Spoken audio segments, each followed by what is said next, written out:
Keling, bugun siz bilan siz yoz vaqti qilishingiz kerak bo'ladigan 5 ta hobbi haqida gaplashamiz. Birinchisi qizlarga juda ham mos bo'lib, hozirgi kunda Instagramda va Pinterestda mashhur bo'layotgan strazalar, ya'ni hamma narsalarga toshlar yopishtirish hobbisi. Faqatgina soch taroqlari yoki krabiklarga emas, balki kosmetika, krujka yoki kartinkalarni o'ziga ham har xil toshlar yopishtirish hobbisi.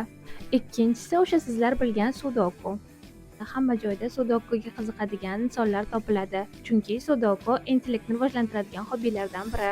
Uchinchisi TikTokda keng tarqalgan bo'lib, har xil uy jihozlari bilan xonalarni bezatadigan stikerlarni yopishtirib chiqish. Bunaqa stikerlarni uzumdan ham topsangiz bo'ladi.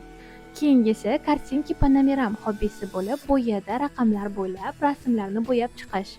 Bunaqa katta kartinalarni uzumdan yoki Wildberriesdan zakaz qilsangiz bo'ladi. Va undan tashqari hozirgi kunda keng tarqalgan akril flomasterlar bilan bo'yaladigan Disney raskraskalari. Va oxirgi hobbimiz Pinterestda yasalgan narsalarni takrorlab ko'rish. Plastilindan oynalar atrofiga yoki mana shunaqangi glinalardan vazalar yasab ko'rish. Obuna bo'lishni unutmang.